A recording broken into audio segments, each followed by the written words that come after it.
자, 앞에서 설명한 외대칭과 드라이칭 공정 중에서 외대칭 공정에 대해서 먼저 이야기를 해보도록 하겠습니다.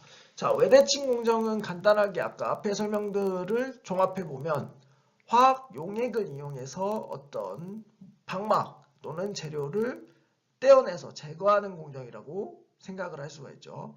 그럼 이게 외대칭 공정이 어떤 때 많이 쓰이는지 여러분들이 궁금할 겁니다. 반도체 공정 중에서요.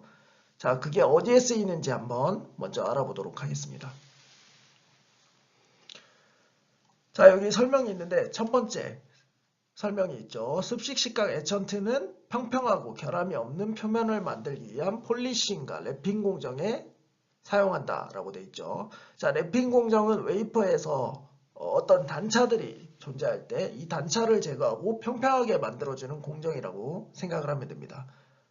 그리고 폴리싱 공정은 이 랩핑 공정이 끝나고 나서 생긴 표면의 스크래치 같은 거를 제거를 하고 표면을 약간 거울처럼 반사가 되도록 매끈하게 만들어주는 공정이라고 생각을 하면 되고요. 자, 이러한 공정들을 할 때 우리가 쉽게 말하면 사포 같은 걸로 나무를 이렇게 평탄하게 만드는 거랑 비슷하다고 생각을 하면 됩니다. 대신 이제 이 사포로 할 때 우리가 입자 크기가 작거나 큰거나 이런 것들을 활용을 하죠. 그런데 이 반도체 공정에서는 이러한 사포 역할을 하는 슬러리 같은 거를 이제 표면을 연마하는 데 활용하긴 하는데 물리적으로만 이걸 하게 되면 잘 식각이 되지 않죠. 그렇기 때문에 습식식각 용액을 조금씩 뿌려주면서 이러한 공정을 진행을 합니다. 그래서 이러한 용도로 습식식각이 활용이 되는 경우가 많이 있고요. 그 다음 또 한 가지 여기 나와 있는 것은 반도체 공정, 뭐 리소그래피, 에칭, 방막 증착, 산화막 형성, 그 다음에 이온 임플란테이션, 이온 주입 공정이죠. 이런 모든 반도체 공정 진행하기 전에 기판에 존재하는 불순물을 제거하거나 강강제를 제거하기 위해서도 습식식각 공정이 활용이 됩니다. 기판에 어떤 파티클이나 아니면 뭐 불순물 아니면 오염물 같은 게 다 포함이 되는 거고요. 제가 생각하기에는 이 습식식각 공정이 반도체 공정에서 가장 많이 활용되는 게 이 공정이라고 생각을 합니다. 이거를 쉽게 말하면 이제 클리닝 공정이라고 얘기를 많이 하는데 반도체 공정 중에 표면에 존재하는 파티클이나 불순물, 오염물을 제거하는 공정이고요. 그래서 이거를 반드시 모든 공정을 하기 전에 수행을 해야 되기 때문에 습식식각 공정이 이걸 위해서 가장 많이 활용이 된다고 개인적으로 생각을 하고요.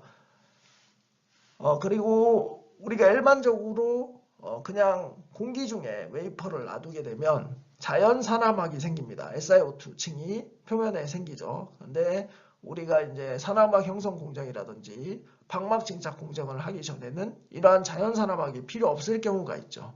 그래서 이것들을 제거하기 위한 공정도 습식식각 공정으로 진행이 됩니다. 그래서 이 클리닝 공정이 습식식각 공정의 대부분을 차지한다고 말을 할 수 있을 것 같고요. 자, 그 다음 또 습식식각은 다결정 실리콘, 산화물, 그리고 진화물, 금속, 3호적 화합물의 전면식각이 알맞음이라고 되어 있죠. 여기서 전면식각이라는 얘기는 어떤 패턴이 형성되어 있지 않고 방막 그 전체로 있는 걸 전체적으로 식각할 때 적절하다는 얘기입니다. 그러니까 패턴을 형성해서 식각을 하면 등방성 식각이 일어난다고 했죠. 그러면 우리가 패턴 사이즈를 원하는 대로 못 만드니까 전면, 그러니까 패턴이 없는 상태에서 전체적으로 식각을 시킬 때 알맞다고 하는 거고요. 그리고 습식 식각은 웨이퍼에 에칭액을 분모하거나 화학용액에 웨이퍼를 담궈 진행한다고 되어 있죠. 대부분 화학용액에 웨이퍼를 담궈 진행을 합니다. 이때 쓰이는 장비는 뒤에서 제가 좀 설명을 하도록 하고요. 자, 그 다음 마지막 식각 속도는 패턴 밀도와 크기에 상관없이 웨이퍼 전체에서 일정해야 함이라고 되어 있죠. 이거는 당연한 얘기죠. 식각 속도가 패턴 밀도나 크기 그리고 뭐 어떤 환경에 따라서 달라지면 우리가 이걸 컨트롤하기 힘들기 때문에 항상 일정한 게 가장 좋죠. 그래서 이걸 일정하게 만들기 위해서 특별한 장비 같은 거를 활용을 하는 거고요. 뭐 장비라고 할 것도 없긴 하지만 뒤에서 그거는 설명을 하도록 하겠습니다. 자, 그래서 외대칭 공정의 장점과 단점을 살펴보죠. 장점은 가격이 저렴하다. 아까 말했듯이 장비 자체가 화학 용액에 그냥 웨이퍼를 담그는 거기 때문에 상대적으로 다른 장비, 즉 드라이 에칭 장비보다는 훨씬 저렴하다는 얘기고요. 신뢰도가 높은 거는 당연히 식각이 잘 되니까 신뢰도가 높은 거고요. 처리량이 높은 것도 웨이퍼를 그냥 용액 속에 담그면 되니까 장수의 제한이 거의 없다고 생각을 하면 되겠죠. 그리고 선택비가 우수한 점은 화학 용액을 이용해서 식각을 하기 때문에 우리가 원하는 물질만 제거를 하고 식각되기 원하지 않는 물질을 제거하지 않는 용액을 선택해서 식각을 하면 되기 때문에 선택비가 우수한 거고요. 자, 대신 단점은 미세한 크기 패턴은 제어가 어렵다고 되어 있죠. 이거는 등방성 식각이 일어나기 때문에 그런 거고요. 그다음 언더컷 때문에 오버해치 식각 정도를 제어하기 어렵다라고 되어 있죠. 그러니까 언더컷이 발생을 하죠. 등방성 식각 때문에 언더컷이 발생을 하는데 반드시 방막 등을 제거할 때는 오버해치를 해야죠. 왜냐면 이게 남아있는 것보다는 식각이 다 되는 게 좋기 때문에. 그런데 언더컷이 발생하니까 어느 정도 오버해치를 해야 될지 판단하기가 어렵다는 이야기입니다. 그리고 3번 다루기 어렵고 위험함이라고 되어 있죠. 이거는 이제 화학 용액을 사용하기 때문에 우리가 뭐 황산이라든지 가산화수소, 그 다음에 아세톤, 그리고 HF, 불산 용액, 이런 위험한 용액들을 다루기 때문에 이제 위험하다고 하는 거고요. 그리고 네 번째, 반응 에전트가 소모됨으로써 식각 속도가 감소한다고 되어 있죠. 이건 이제 용액 속에서 식각을 담당하는 어떤 화학 물질이 계속 식각을 해서 없어지면 속도가 느려진다는 얘기를 하는 겁니다. 이러한 장단점이 있는데 외래칭 공정은 선택비가 높다는 점, 그리고 처리량이 높다는 점 때문에 주로 이제 반도체 공정에서 클리닝 공정에 많이 활용이 된다. 또는 전면 에칭에 많이 활용이 된다. 이 부분을 기억을 해주시면 될 것 같습니다. 자, 그럼 다음으로는 습식 식각 메커니즘에 대해서 알아보도록 하겠습니다. 습식 식각 메커니즘은 크게 세 가지 단계로 이루어지고요. 자, 여기에 습식 식각을 위한 용액이 이렇게 어떤 베스, 통에다가 담겨져 있으면 우리가 식각하고자 하는 물질이 올라가 있는 웨이퍼를 이 용액에다가 담가줍니다. 여기 보이는 것처럼 담가주죠. 담가주면 리액턴트라고 되어 있죠. 리액턴트는 이 습식식각 용액 안에서 필름을 제거하기 위해 필요한 화학 원소, 물질이라고 생각을 하면 됩니다. 그래서 이 원소가 용액 속에 존재하다가 확산에 의해서 필름 쪽 표면으로 다가가겠죠. 이렇게 다가간 후에 이게 첫 번째 단계고요. 다가간 후에 화학적으로 반응을 합니다. 화학적으로 반응을 해서 필름에 있는 화학 원소를 제거를 하는 거죠. 그러면 필름이 식각이 이루어지겠죠. 자, 그 후에 화학 반응 후에 뭐가 발생하냐? 프로덕트, 부산물이 발생을 합니다. 화학 반응을 했으니까 그 결과로 부산물이 나오죠. 그리고 이 부산물이 다시 확산에 의해서 용액 속으로 이렇게 멀어져서 나가게 되는 거죠. 그래서 이렇게 한 가지, 두 가지, 세 가지 단계로 습식 식각이 진행이 되고요. 자, 습식 식각 파라미터들에 대해서 알아보도록 하겠습니다. 여기 좀 한 5가지 정도의 파라미터가 여기 나열이 되어 있는데 각각이 뭘 의미하는지 알아보도록 하겠습니다. 자, 첫 번째 농도입니다. 이 농도는 습식 식각 용액 안에서 리액턴트, 아까 앞에서 설명했죠. 리액턴트는 우리가 식각하고자 하는 물질과 반응하는 어떤 화학, 원소 또는 화학 물질이다 라고 생각을 하면 된다겠고, 이 물질의 농도를 얘기를 하는 겁니다. 자, 이 농도가 많으면 많을수록 식각 속도가 빠르겠죠. 하지만 식각이 일어나면 바이 프로덕트가 생기면서 이 용액의 농도가 감소를 하게 될 겁니다. 그렇기 때문에 일정한 식각 속도를 유지하기 위해서는 이 농도가 충분히 존재해야 되고 이게 계속 제어를 할 수가 있어야겠죠. 그래서 이 부분이 습식 식각에서 중요한 파라미터 중 하나고요. 그 다음 두 번째 시간. 이 시간은 이제 용액 속에 웨이퍼를 담궈서 얼마만큼 놔두냐에 따라서 이제 식각이 이루어지는 거죠. 그래서 상대적으로 농도를 컨트롤하는 것보다는 쉽죠. 타이머 가지고 시계를 재고 이제 꺼내면 되는 거니까요. 그리고 온도. 자, 온도가 중요한 이유는 습식식각은 기본적으로 화학 반응에 의해서 목표 방막을 제거를 하는 공정이라고 했죠. 그렇기 때문에 온도, 즉 에너지를 가해주면 식각되는 화학 반응의 속도가 더 빨라지는 경우가 대부분이겠죠. 그렇기 때문에 온도를 일정하게 유지해줘야 식각 속도가 일정하게 유지가 될 수가 있습니다.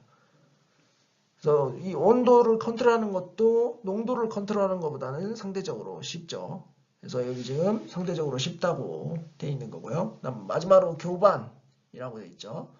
교반은 식각 용액 안에 우리가 아까 말한 리액턴트들이 어떤 특정 영역에 몰려있지 않고 용액 전체에 균일하게 존재하냐 이런 걸 의미하는 겁니다. 이게 균일하게 존재를 해야 웨이퍼를 담갔을 때 모든 표면에서 동일한 속도로 식각이 되겠죠. 만약에 이게 한쪽에 몰려있으면 한쪽은 되게 빨리 식각이 되고 한쪽은 빨리 식각이 안 되겠죠. 그렇기 때문에 이 교반이라는 게 굉장히 중요하고요. 자, 그러기 위해서 우리가 베스라는 통을 이용해서 장비에서 계속 이 용액을 순환을 시켜주는 경우가 많이 있습니다. 이게 계속 순환하면서 한 곳에 머무르지 않도록 하기 위해서요. 그래서 정확한 제어가 완전 가능한 건 아니지만 농도를 조절하는 것보다는 상대적으로 쉽다고 지금 적혀 있죠. 그 마지막으로 식각 속도 균일성이라는 파라미터가 있습니다. 이 파라미터는 최대 식각 속도 더하기 최소 식각 속도 분의 최대 식각 속도 빼기 최소 식각 속도죠. 그러니까 용액 내에서 식각 속도가 얼마나 균일하냐를 나타내는 거라고 볼 수 있죠. 그래서 이게 습식식각의 핵심이라고 볼 수가 있습니다. 왜냐하면 아까 말했듯이 농도를 제어하는 게 가장 어렵고 그 다음 교반을 제어하는 게 두 번째로 어렵다고 볼 수 있는데 이 두 가지를 얼마나 잘 제어하냐에 따라서 이 식각속도 균일성이 결정이 되겠죠. 그래서 식각속도 균일성을 유지하기 위한 습식식각의 공정 파라미터를 조절한다라고 하면 농도와 교반을 잘 조절을 해야 되는 겁니다. 자, 이번 슬라이드부터 각 물질별로 습식식각이 어떻게 이루어지는지 알아보도록 하겠습니다. 첫 번째로 실리콘 물질에 대해서 이야기를 해보고요. 자, 실리콘 물질의 외대칭, 즉 습식식각은 크게 두 가지 과정으로 나눠질 수가 있습니다. 첫 번째 실리콘을 산화시켜서 산화물을 형성하는 과정, 그리고 이 형성된 산화물을 분해시켜서 전체적으로 실리콘을 제거하는, 그러니까 식각하는 과정으로 이루어져 있고요. 이러한 식각을 진행하기 위해서 사용되는 용액은 기본적으로 질산 용액이라고 생각을 하면 되고 여기에 추가적으로 물에 이석된 HF를 쓰거나 초산을 질산에 넣어서 사용하는 두 가지 경우가 존재를 합니다. 이 중에서 초산은 질산의 분해를 감소시키기 때문에 상대적으로 더 선호되는 방법이긴 하지만 HF가 뒤에서 설명하겠지만 SiO2 산화물을 제거하는데 더 많이 활용이 되고 있기 때문에 이 질산과 HF를 사용한 방법이 더 많이 사용된다고 생각을 할 수가 있습니다. 자, 그러면 질산과 HF를 섞은 용액을 사용해서 실리콘 식각하는 과정을 한번 살펴보겠습니다. 여기 화학식이 나타나 있는데, 자, 첫 번째 보면 실리콘과 질산이 반응을 하죠. 반응한 결과 SiO2 산화물이 형성이 되고 H2O는 물이죠. 이것도 용액이고요. 그래서 결론적으로 실리콘을 SiO2로 바꿔주는 공정, 즉 산화 반응이 일어나는 걸 알 수가 있고요. 이 산화물이 형성된 상태에서 우리가 질산에 추가적으로 넣어준 HF가 있죠. 이 HF가 SiO2가 반응해서 SiO2를 제거를 합니다. 그렇게 되면서 전체적으로 실리콘이 식각이 되는 거죠. 이렇게 두 가지 과정으로 실리콘이 식각이 되고요. 자, 그런데 요즘에는 실리콘을 식각할 때 요 질산 용액 베이스에 HF를 넣어주거나 초산을 넣어주는 방법은 잘 사용을 하지 않습니다. 더 널리 사용되는 방법은 티마라고 하는 방법인데요.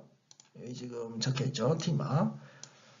티마라는 방법은 KOH 용액이랑 이소프로필 알코올 그리고 DI 워터를 섞어서 만든 용액이라고 생각을 하면 되고, 자, 이 용액은 단결정 실리콘 식각을 했을 때 결정면에 따라서 식각 속도가 다르게 나타나는 특징이 있습니다. 그래서 이 부분을 우리가 잘 고려를 해서 식각을 진행을 해야 되겠고요. 그래서 상대적으로 실리콘 격자가 111 면을 가지면 110이나 100 면보다 존재하는 실리콘 아톰 수가 더 많겠죠. 그래서 식각 속도가 111 면에서 더 빠르게 나타나는 거고 110이랑 100은 상대적으로 느리게 나타나는 결과를 보입니다.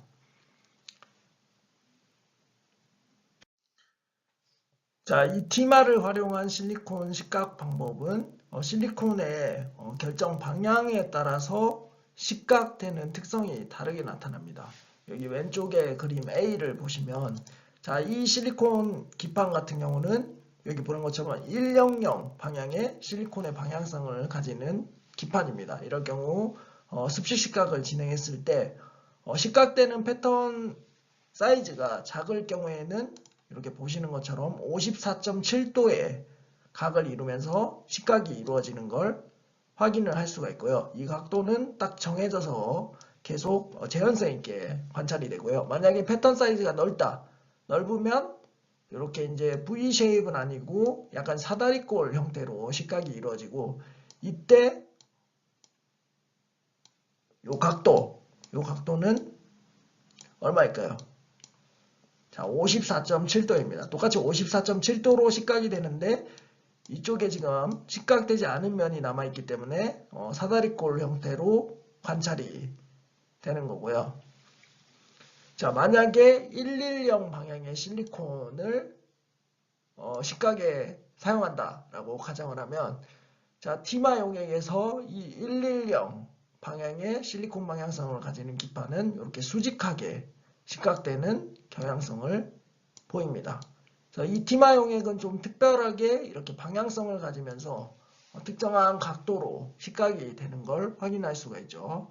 그래서 100 방향 실리콘일 때는 54.7도의 각도를 가지고 식각이 이루어지고 만약에 패턴 사이즈가 작을 때는 V 쉐입을 보이는 거고요. 패턴 사이즈가 넓으면 54.7도로 식각되는 면과 식각되지 않는 면이라고 해야 될까요? 평평한 면이 존재하기 때문에 전체적으로 이렇게 사다리꼴의 형태를 보이는 거고요. 이런 걸 이제 식각 프로필이라고 하는 거죠. 그래서 이렇게 보이는 거고 110 방향의 실리콘 방향성을 가지는 기판은 이렇게 수직한 형태로 식각이 이루어진다고 생각을 하면 됩니다. 자, 근데 우리가 여기서 알아야 될 점은 일반적인 실리콘 반도체 산업, 뭐 삼성이라든지 SK 하이닉스에서 사용하는 실리콘 기판은 100 기판을 많이 사용합니다. 대부분이 100 기판을 사용하기 때문에 제가 티마로 습식 식각을 진행하면 이렇게 54.7도의 각도를 가지고 식각이 된다는 걸 기억하면 도움이 될 것 같고요. 다음으로 설명할 물질은 실리콘 다이옥사이드 SiO2 산화막이죠. 산화막에 대해서 알아보도록 하겠습니다. 이 산화막 식각 공정은 상대적으로 실리콘 식각 공정보다는 훨씬 더 많이 사용을 합니다. 대신 아까 앞에서 잠깐 언급했듯이 자, 표면을 클리닝하거나 자연 산화막을 제거하는 공정 또는 우리가 식각 마스크로 SiO2 층을 사용한 후에 이걸 제거하기 위해서 전면에 층한다든지 이럴 경우에 습식 식각을 많이 사용을 하고요. 아까 앞에서 말한 실리콘 식각 같은 경우는 일반 반도체 산업에서는 잘 사용을 하지 않고요. 왜냐하면 패턴 사이즈가 워낙 작기 때문에 잘 사용하지 않고 MEMS 공정이나 이런 걸 할 때는 습식 식각 공정을 활용을 할 수도 있습니다. 부가적으로 그 설명을 드린 거고 자 그러면 SiO2 산화막을 식각하는 공정에 대해서 이야기를 해보도록 하겠습니다. 자 여기 보시면 산화막의 습식 식각은 기본적으로 HF 불산이라고 하는 걸 기본 에천트로 사용을 하고 여기에 NH4F를 첨가하는 경우와 첨가하지 않는 경우 두 가지를 습식 식각에 많이 활용을 합니다. 그래서 HF 용액을 사용해서 실리콘 산화막을 식각할 경우에 SiO2가 이 HF 불산이라고 하죠. 이것과 반응을 해서 이런 워터 솔러블 컴플렉스라고 되어 있죠. 물에 잘 녹는 부산물을 만들어내고 물을 만들어내죠. 이렇게 식각이 이루어지는 거고요. 자, HF에 NH4F가 첨가된 용액을 BOE 또는 BHF라고 많이 부르고요. 일반적으로 BOE라고 더 많이 부릅니다. 그래서 BOE라는 용액으로 부르고 이 NH4F가 첨가가 되면 F이온의 부족분을 보충을 합니다. 그러니까 HF랑 SiO2가 반응을 하면서 플로라이드 이온이 계속 소모가 되죠. 이 소모되는 걸 NHF가 보충을 해준다는 얘기고요. 그래서 SiO2 식각 속도를 안정적으로 유지를 시킨다라고 생각을 하면 되겠습니다. 전체적인 과정을 보면 SiO2가 이제 HF랑 반응해서 이렇게 프로덕트를 생성하고 물을 생성을 하죠. 이때 F- 이온, 플로라이드 이온이 소모되면서 HF가 과잉으로 많아지고 pH가 낮아지는 현상이 발생합니다.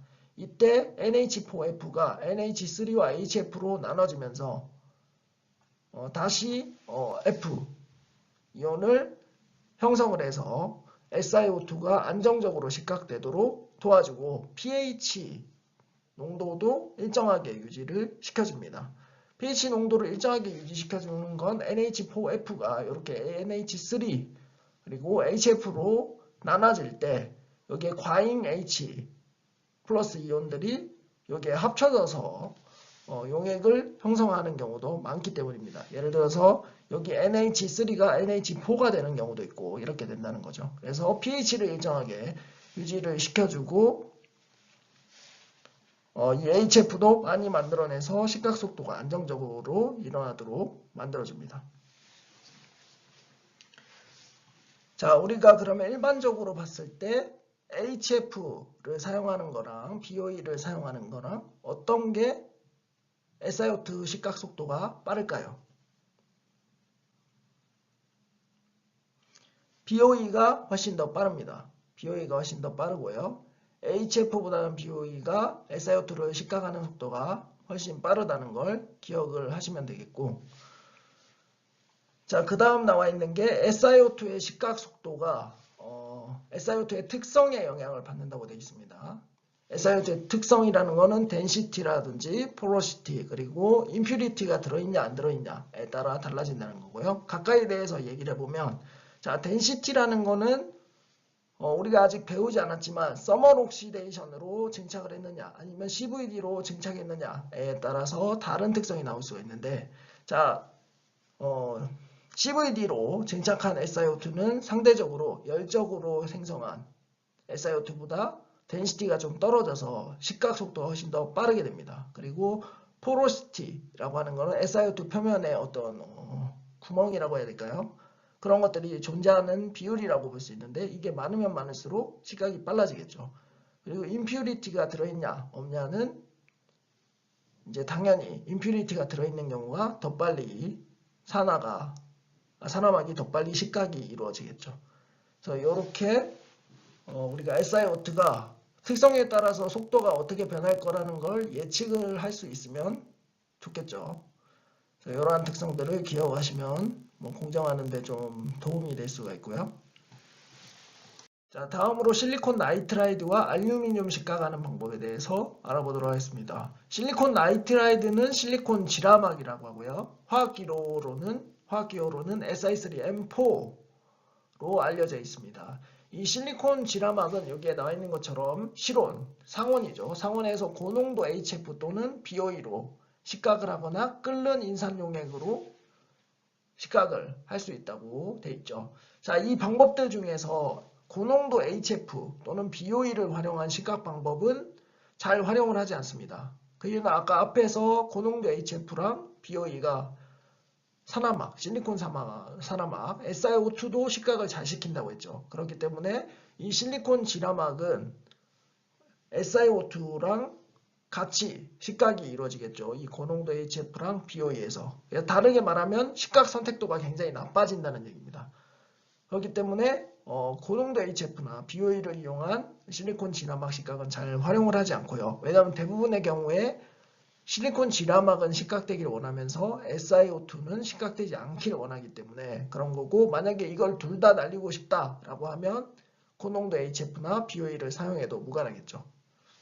하지만 대부분은 이제 식각 선택도가 높은 방법을 원하기 때문에 인산용액, 즉 끓는 인산용액을 사용하고 180도씨에서 85% 인산용액을 끓여서 사용할 경우에 산화막에 대한 지라막의 선택적 식각 능력이 우수하게 나타납니다. 그러니까 식각 선택도가 높게 나타나는 거죠. 실리콘 진화막은 식각이 잘 되면서 실리콘 산화막은 상대적으로 식각이 더 잘 안 되는 경우를 얘기를 하는 겁니다. 자, 이 용액에서 여기 보시는 것처럼 실리콘 진화막의 식각 속도가 산화막의 식각 속도보다 10배 정도 빠르다는 얘기를 하고 있죠. 자, 그러면 실리콘 산화막에 대한 식각 선택도는 몇일까요? 10입니다. 왜냐하면 속도가 10배가 차이 나죠. 그래서 아까 앞에서 이제 말했던 파라미터를 가져와서 한번 해보면 되는데, 속도가 10배가 차이가 나기 때문에 식각 선택도는 10이라는 수치를 갖는 거고요. 10이면 상대적으로 굉장히 높은 값이라고 생각을 하면 되고, 자, 근데 문제가 뭐냐? 강강제, 포토레지스트는 끓는 인산용액으로 실리콘 진화막을 식각할 때 녹아버리거나 떨어져 버리는 문제가 발생을 한다고 되어 있죠. 자, 일반적으로 녹는 경우보다 떨어져 나가는 경우가 훨씬 더 많이 발생을 합니다. 강강제 자체가 이런 산화막이나 지라막 위에서 접착력이 좀 떨어지기 때문에 거기다가 온도를 가해줘서 끓여주면 기포 같은 게 발생을 하죠. 그렇기 때문에 녹아버리기 전에 먼저 이 강강제들이 떨어져 나가는 문제들이 발생을 합니다. 그래서 우리가 실리콘 나이트라이드 습식 식각을 위해서 강강제를 넣고 식각을 할 때는 굉장히 짧은 시간 동안만 식각하고 꺼내야 됩니다. 안 그러면 용액 속에서 강강제가 이렇게 떠다니는 게 보입니다. 그래서 이런 거를 좀 주의를 하면 될 것 같고요. 그 다음 알루미늄과 알루미늄 합금막은 일반적으로 가열된 끓는 인산용액, 그리고 질산, 초산, DI 워터죠. DI 워터는 이제 이온이 없는 용액이라고 생각을 하면 됩니다. 그래서 이제 DI 워터라고 하고요. 이 용액들을 혼합 용액으로 사용해서 식각이 가능하다고 되어 있죠. 공정 온도는 30에서 80도씨고요. 자, 알루미늄의 이제 습식 식각 과정은 아까 우리가 실리콘 식각하는 과정이랑 비슷하다고 생각을 하면 되겠습니다. 질산을 이용해서 알루미늄을 산화시키고 인산을 활용해서 이 산화된 알루미늄을 분해하면서 알루미늄을 식각하는 거죠. 자, 마지막으로 부도체와 금속막을 습식 식각하는 용액들, 그리고 식각 속도에 대해서 정리한 표를 한번 얘기를 해보겠습니다. 여기 보시면 각 물질에 따라서 어떠한 식각 용액을 사용하면 되는지 이렇게 쭉 설명이 되어 있죠. 여기 보면 이렇게 설명이 되어 있고요.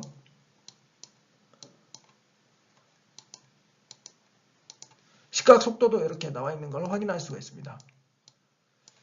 자, 일반적으로 이제 부도체라는 건 절연막이죠. 절연막이나 금속막들은 습식 식각을 진행을 할 때 일단 물에 용해되는 합성물로 전환을 하고 그 다음 벌크 형태의 물질을 분해하는 유사한 화학 물질들을 사용을 해서 식각을 합니다. 그래서 굉장히 유사한 용액들이 많이 사용되는 걸 확인할 수 있죠. 여기 초산이라든지 인산, 질산도 여기 있네요. 질산도 있고. 그래서 기본적으로 사용하는 베이스 용액이 굉장히 흡사한 것을 알 수가 있습니다. 우리가 그래서 타겟으로 하는 물질을 정했다면 그 물질을 식각하기 위한 용액들을 한번 검색을 해보고 그 용액을 가지고 와서 식각 테스트를 한 후에 사용을 하면 됩니다. 그리고 이제 금속 식각 용액 같은 경우는 인터넷을 검색해보면 알겠지만 크롬이라든지 뭐 알루미늄 그리고 니켈 이런 금속을 식각하는 용액들은 전용 용액이 판매를 합니다. 그래서 그런 거를 사서 써도 상관이 없고요. 만약 실험을 하거나 이럴 때는 여러분들이 이거를 검색을 해서 적절한 용액을 활용해서 시각을 진행을 하면 되겠죠. 자, 우리가 앞에서 실제로 이제 습식 시각 공정에 대해서 계속 얘기를 했었는데, 그러면 이 습식 시각을 어떤 장비에서 진행을 하냐? 그 장비는 바로 웨스테이션이라고 하는 거고요. 여기 지금 사진에 보이는 게 웨스테이션이고, 약간 후드랑 비슷하다고 생각을 하면 됩니다. 이쪽에서 안쪽에서 어쨌든 나쁜 공기를 빨아들이는 형식으로 되어 있고요. 요 안에 이걸 열어보면 베스라고 해서 통이 있습니다. 이렇게 각각 용액을 담는 통이 이렇게 존재를 하고, 그 통을 이제 가열을 해줄 수도 있고, 계속 순환을 시켜줄 수도 있고, 그런 식으로 돼 있고, 바로 그 앞에 이제 린스를 하기 위한 DI 워터, 베스도 같이 포함이 되어 있습니다. 자, 이 상태로 이제 습식 시각을 많이 진행을 하고, 이런 웨스테이션은 아까도 말했듯이 일반적으로 클리닝을 위한 공정이 대부분입니다. 그래서 기본적으로 황산이랑 가산화수소를 활용한 피라나 공정, SPM 공정이라고도 하고요. 파티클이라든지 금속 산화물 같은 걸 없애는 클리닝 공정이고, 그다음 SC1이라고 해서 HCl이랑 가산화수소를 섞은 용액을 활용해서 클리닝을 하고, 그 다음에 자연산화막을 제거하기 위한 용액으로 이제 DHF나 BOE를 활용을 하는 경우가 많고요. 그래서 이러한 용액들이 이 베스 안에 지금 채워지도록 만들어지는 거고요. 이게 이제 버튼으로 조작해서 용액을 드레인에서 빼주거나 아니면 다시 채워주거나 해서 이제 식각을 진행을 한다고 생각을 하면 되겠습니다.